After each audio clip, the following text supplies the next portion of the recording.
Ia, tai au manuia a whonu maitu ia e mai se fo ia e le whangaloina ia tātou pāanga o tātou ala leo. Valval tesma lima ia le ngata fo ilea ia o pāanga umar si o tātou company, Business Systems Limited, ia una la e tolu. Ia, malana tau tua waloa ma tau sanga tono si o tātou tunu. Ia, o leo o tātou ia ile nei vaenga o tau sanga. Ia, au le nei fo i tai au matangofia, le sulu matangofia mai o avela. Ia fo ringa vai na ole anga leo le tua ia ti tatou mo le toi la le fa malo ia male fa fe lo ia lau company le nei sunga fua ia i le lofa ma anga leo le tua i pa anga ma lau company ia mai se ia ole tatou talofa FM i le nei tau talofa fonu Malo tātou tau whai whai talo whai pēna sa no e leo so le ni tau. E le fu o tātou lau lu sir whai le ni fo i am tangal wa yaso. Ia ai. Wari vai ngai fia tele tele no ai fo i ma fia tufa mai e wala tātou tunu ma le malo lau whai tau. ia te tonu fono nei vai ngal tai au e mo e moli fa tai i wo pa anga ia ole au fe fa ta wai ia sa tatu ia ile na masina o tu na pe ona si la fia fo i ole aso for raile o tu na nei sa fa anga tai na ile tatu September special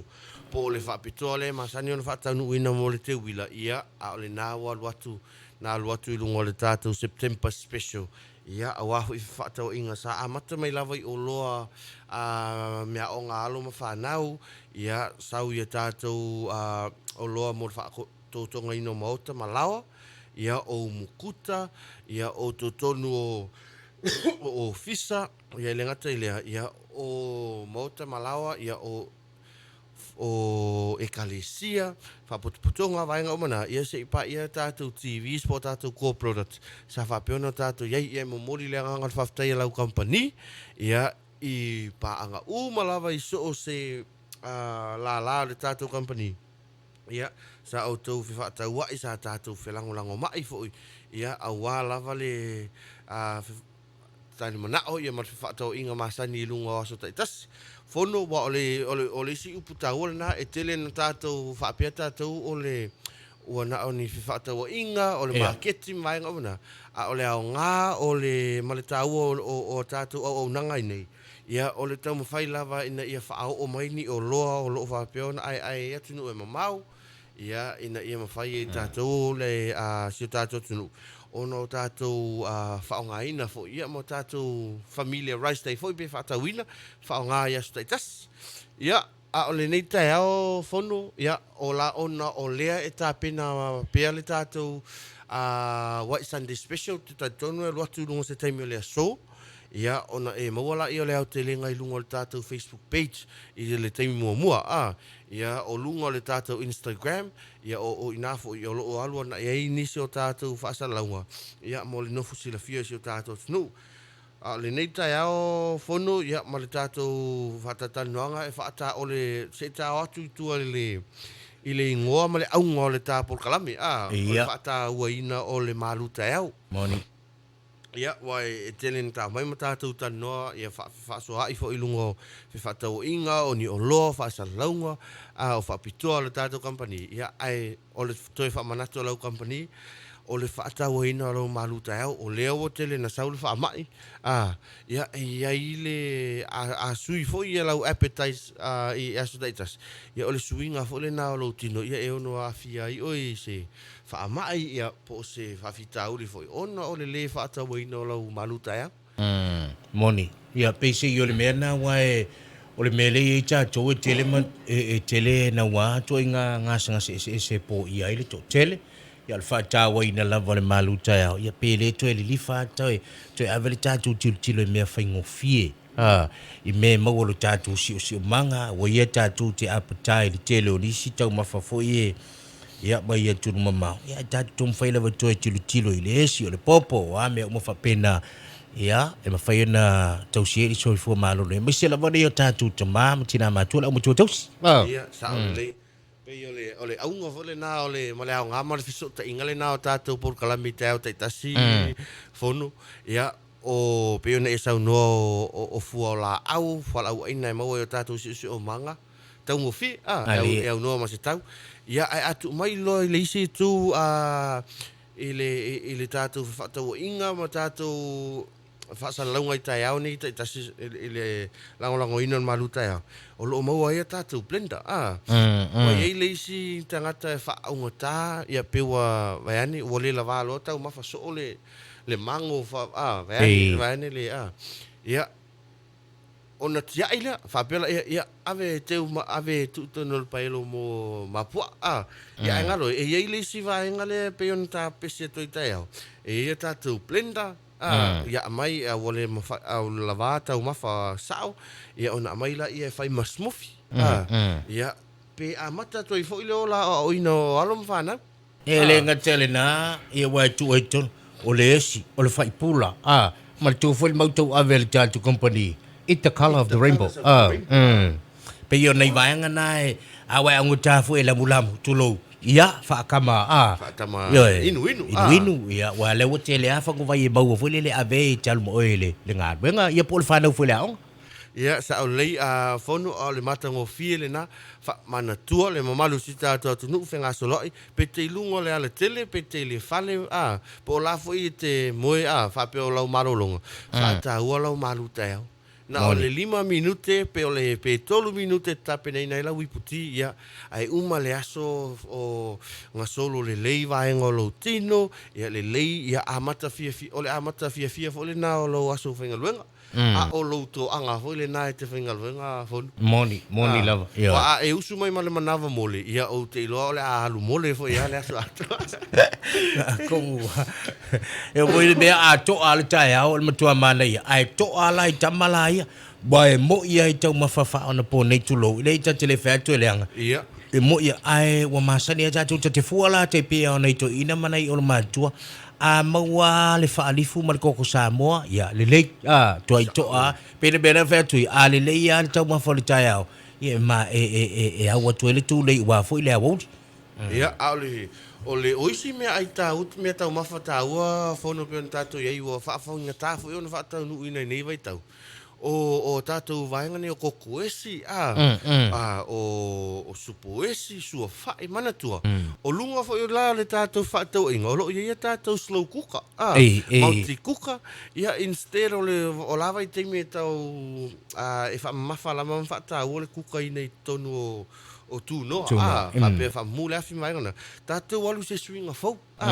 mai se tatou ia au tau si matua ia o tatou fa lau fenga luenga ia fa tau ina tatou olone fa tau ia to inga olone mauti kuka ia em fai ona kuka ina tonu le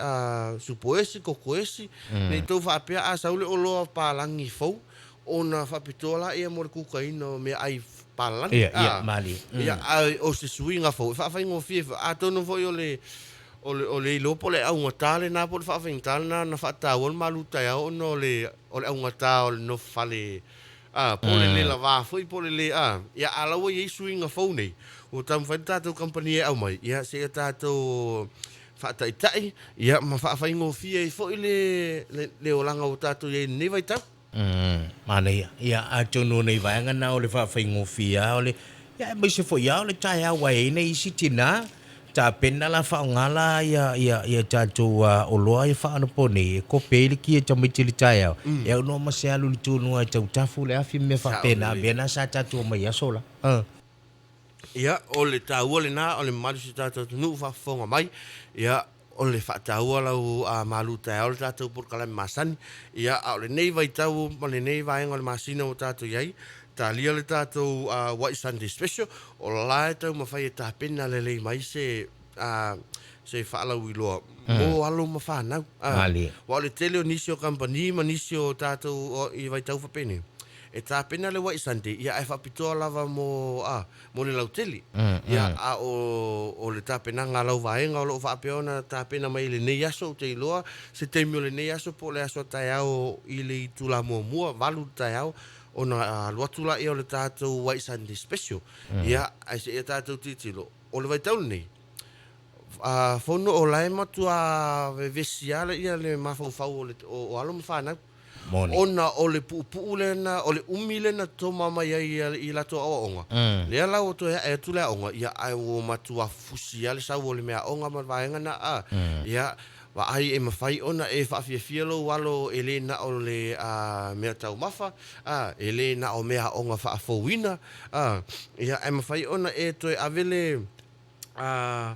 le fiafianga i lo walo, ia e ala i mea ta alo, o tusi whai tau, o le nāpe ona iai lunga o le tātou whalau iloa, ia le tātou readers, special, po le tātou clearance le nā mo tātou tusi whai tau, ia e mawhai ona e ile ta mai titi e whaatupulia ma whaauso fielo na whai mea onga. Pe i lona whai tau tus, pe ona iai ia e maua tātou fictions, o tātou non-fictions, o classics, ia o tusi ia bibliography, po o tusi o mea tau mea onga, ia sau le vaenga lea tusi whai tau mai le tusi pa ia o se upu whaamalosi alo ma whanau ia ele ngata fui lea. O lo o maua tusi whai tau i lalo tātou whaalau i lo lea. Mo so o se matua, so o se tausanga, lea po le tusi whai tau mo alo ma whanau le preschool, ia o primary school, sau i lunga ia tātou kolisi, university, ia o lo o whaaluina umo i lalo le tātou whaalau i lo lea, le matangofie. 5 tālau whaaluina ele tusi e tasi. Moni. Wa o tātou novels pe o na tātou silafia, ia na saua le taamatanga o tātou whaalau i loa ma le tele o tātou whaletusi, ia e te maua le novel le lei i le 5 se fulu tāla.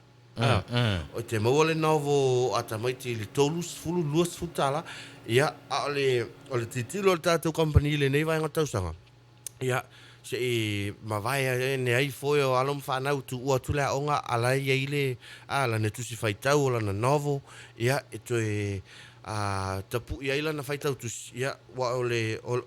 le isia me to tia le na fon a le leila u whaitau e le whaitau tusi ia o le tele ngese foi le na o lo malama ia male sawa sio o lo mafo fo vane taiao ia e filosofia e te study more ia mata pena lo ola o ina ia tu matila o se taimi o iluma ia mai te tonu lo fa potonga potono lo ainga o lo aonga o lo senga ia a ole nei vai ngal taiao fono pe on taiai fa salunga po fa lau lo masani ia i au nanga masani masu tai tasi o tatu company mana tua ile tatu ye ile nei vai le fatali o tatu White Sunday ia ole nai fa aluina tatu special na mo tu si faitau ia ole tatu clearance mo tatu notebooks o diaries ia ma student diaries vai ngomana ia peona yaila ilunga tātou journals ia wa yaia tātou A51 o tātou diary sia wa whaawasenga ina yaso masina ia o tātou A41 ia sau i lalo ia tātou personal journals ia po au diary sia general diaries mo whaamaunga a oelawa ia yastaitas ia ole nau whaaluina luta iono tāla iwa tāla le tātou A41 manatua o nisi foi nei o loa e mawhai ona e whai mea lofa ai. O lea foi ua a mata toi ua tātou iei le toi a mata ina o tātou malo. Ia, tia i lau taiwi tu ai. Ia, po le taiwi o le nā tausanga. Ia, e toi a mata mele nei taiwi. E whaatali e le tātou a ngai atu luafilu sumo le onu. Ia, o lunga umo le tātou Facebook page te maua ele au te lenga o tātou whaasalaunga nei. A o le o au nanga masani. Ia e mawhai ona e wala au atu o tātou numero telefoni, ia mo whaafisili, ia po o loufia malam fo ia i lea se o loa te mana o mia, o lea se fisosoani, ia po se au nanga fo i te fia malam atili. E mawhai ona e wala au atu i tau fusi, i le teminei tolu o whali malua, po le lua tolu wha, ia o le tātou lalai loto pā, i le tātou printing services, o tātou sundries, stationaries, toys, mo alom whanau, te wala au i le lua tolu wha tasi wha, ia ma le tātou o unanga i sa le longa i sa la whai, ia te wala au le 5 tasi lua fitu wanu, ia o o loa e te maua i tau fusi, ia o loa o mafo ina, o loo whaatau ina i te tonu o le tātou whale o loa, ia i sa la whai, le ise ngā prices, whaatau te inga, o le tele na o isi o tātou whaatau inga i tātou mo tele. o ia ile falo loa i nei fata o ia ile o loa e mau i nei upolu e 5 tala e te anga ia tu i sala fai no utua o 5 tala 5 Ia, pe ono tala fo. pe ono tala fo ono lato ti tilo fo ilea ile o le cost o deliveries mai o mana a o lungo le tato o unanga le tato company ia o le tau o seki na ile o loa lea i upolu nei ia o le tau fo le na o seki na ia tato o loa i le motele o sala fai ia o ai kia o malava mea uma fono ia au le titilo na tato company e le se ngau le lua o loa le ele fa pe a ono a 5 tala nei ona eskulimi le Mali. ai ono tala i sala fai ona suila ia le o loa ia o le au nanga le na lau company mana tua wala au atu i tato numero telefoni pe te fafso ta e fo i lunga tato Facebook page ia mo au whaataunga mana tua fo i le isi vanga tāua e mawhai fo i ono mātou ono tātou whai se fitu na inga i lalo o tātou account sales whaateta inga o tātou maota o ekalisia ia o whalisaha vahenga o mana a whaapeolo o titilolo la autou ekalisia mo le whaeaina o le tau whalisaha e mawhai ono tau anga ia tu whaangaina le tātou account sales. Whai le tau account o na mātou awatu le o le supply. E tu atu le tolu sfulu, wono sfulu, iwa sfulu aso. Ia e pei mai e le tātou vaenga lea. Ia e mana tua e titilo anga i le lua se fulu pasene mua deposit. Po o le e fika lava i le mea whaingo fiema, a kui whaingo fie ia tātou pei meni, ia mo le nai tu o le vai. Ia a o mātou le au nanga masani e mawhai a whapio o tātou tala noa le vaenga lea. E mawhai ono tātou io ina se malienga matango fie, whaingo fie. Ona full supply la ia. Ia install vaenga umana. Ia ai tāua lava i tono malienga nei. Ia le whamaoni. Ia wai le whamaoni fui. O le ola le lei fui le na o loa mau. Ia vaenga umana, vaenga tāua na. Ia au le nei vaenga tai au o tātou o nanga masani pe ona tātou iai tāpenanga alo ma whanau ia tu itua le tātou White Sunday au tāpenanga mo suenga whaai o nei tausanga ia whaamanatu i mātua o toi whaatauina o Pentala whaafauina o mea onga alo ma whanau iso se vaenga mo a tātou calculators mo le matematika, scientisi, accounting o mata upu tai tasi o loo iai uma o loa patino ia tātou mata upu nei o api whapitoa mo mata upu tai tasi o loo mau o matono tātou whaloloa o i tu ai ngā peni SS mana tua whono o leisi vaenga tā ua le nā tāta noi fo i leisi vaenga i leisi tai au tā whasalaunga o le tā ua ma le SS-enga o lou malamalama i tu ai ngā o loa SS tai tasi pe ona iai ia i tu ai ngā peni ia e iei le peni e mawhai ona whaaleanga i nai ia la po to ninga ona le whanau. Mai se le vaenga le lunga le kolis, ia a whaaleanga i na fo i vaenga na. E whaafai ngā tā ona ave esea ia le inkle whaaleanga i nei vaenga o le toi whaatau o le ofau le solution. Ia a o lo suatu whaafisili, aua te aluatu e ti tilo mai tanga i le matango fio le fōlinga o le peni. E ia tātou ese ngā tātou peni tala, peni utu, pe ona iai le ball point, roller point, o le sharp tip, ia o peni nā mo saini vaenga tā ua umana, ese umana, o whaawasenga ina ia tātou peni tala, peni utu, o peni tala, o iai le HP, 2P, 4P, o tātou pentala mo le tustusinga masani, matematika, pentala mo tusinga ata, pentala mo sketching, shading, vaenga umana o loo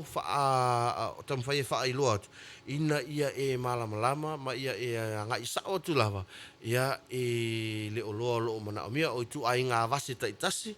Ia, o iai le seki vase lava ia o le maths. E iai fo le seki vase po ni vase fo i. Whaapitoa mo le fisiki.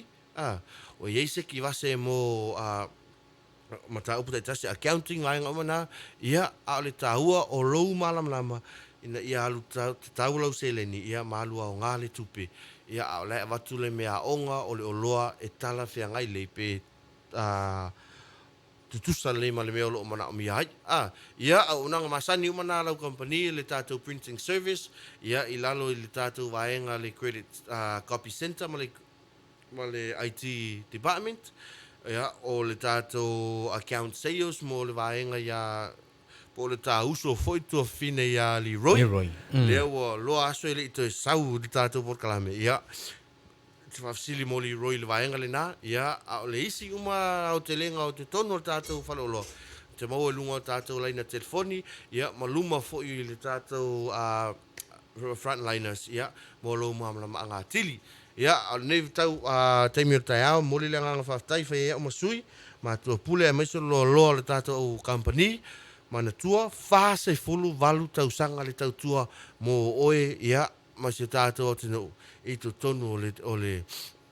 o Samoa ia o le o nanga masani lava le nā o le a se peni utu o ai fo i se ua whaamanu ina ia i tu tonu o onga maenga omona mana tua sai ei lau company tatalo sai ei lau company tu tonu o lo wola o ina ia e mai se fo i o lau success ia i tu tonu o ngaluenga maenga te itasina i se apio se peni utu o se titina ia a o se kesi fo i po lea lava se oloa o le sao le nā lau company ia i lo wola o ina ia malo lo tu puai moli le nganga whaftai whaavno o ina o lo o tau teimi mana tua whaatau o ina o lau malu tai au ia so ngā fua tai tasi ia o iei nei le tātou company ia a o le nei aso ma le nei vai aso i ona fufuanga whaifa manu ia tele le tua mai lau company ia ai mai se o i maa ua ma le uso ia whonu